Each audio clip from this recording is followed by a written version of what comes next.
and evening, ladies and gentlemen. My name is Zachary Nolan. Welcome back. Thank you so much for tuning in. And we got Jets news to cover. So, the Winnipeg Jets have now officially lost goaltender Kaapo Kahkonen to waiver claim. The Colorado Avalanche have claimed Kaapo Kahkonen off waivers. I'm a little surprised, but it does make sense in a sense. In a sense.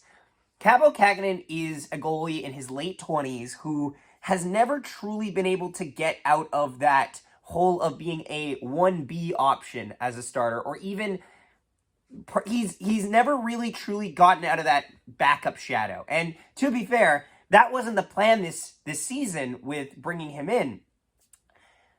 I fully think that the Winnipeg Jets intended to run a Hellebuyck-Kahkonen combination.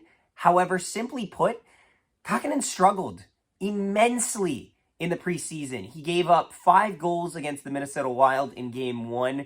Comrie was back. I noticed that Comrie's was backing up the last 3 games going into the season. They held 3 goalies on the roster. They weren't really sure of what to do. And finally, they put Kahkonen on waivers, which would have sent him to the Moose. But Colorado claims him. It's weird. He's had a weird trajectory. Like, he's really struggled to stay above 900 save percentage, which, don't get me wrong, it's hard to sometimes stay above that line. But even in his smaller sample sizes, he's not having the best experiences. His 2 long stints were when he spent 2 years on the San Jose Sharks as their stopgap starter. Now, his runs in that regard weren't bad, but they weren't anything to write home about. And to be fair, playing for Colorado or playing for San Jose didn't help that. He got shelled virtually every night. However, unlike a guy like Mackenzie Blackwood, who really used those opportunities to really pad his save percentage, Kahkonen kind of struggled in that regard. With going on to Colorado kind of gets a goalie by... They use Kahkonen, I imagine, like they used Ananen last year, and they've also had problems with goaltender health, I've noticed, from Francouz to Georgiev even being a little shaky. It seems like they can't really stay healthy in the crease. So Kahkonen will probably get a couple reps in there.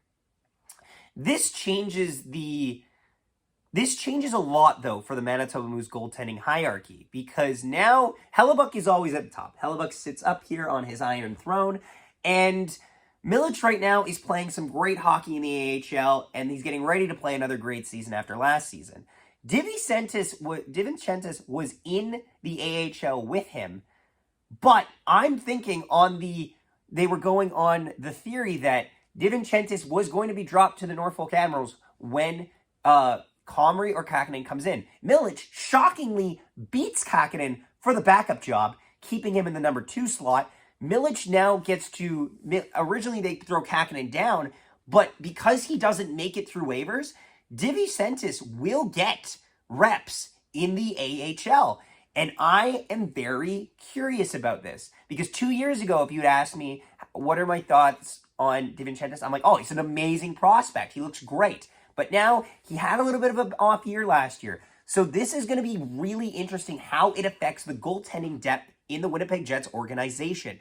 They don't have any other goalie prospects right now. They just let go of Logan Eaton, and they let go of Jared Moe the year before. These are their 4.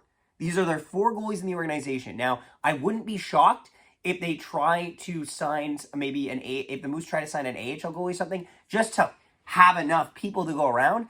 But if injury strikes, it'll be very interesting to see how this all unfolds. Kahkonen, though. Probably the better spot for him is Colorado than the Jets, because he just seemed not to mesh well on this team. Wish him the best. But yeah, let me know down below your thoughts on Kaapo Kahkonen getting claimed by the Colorado Avalanche. Thanks so much for watching, and we will see you next time, which will be tonight because the Jets and the Bombers are playing.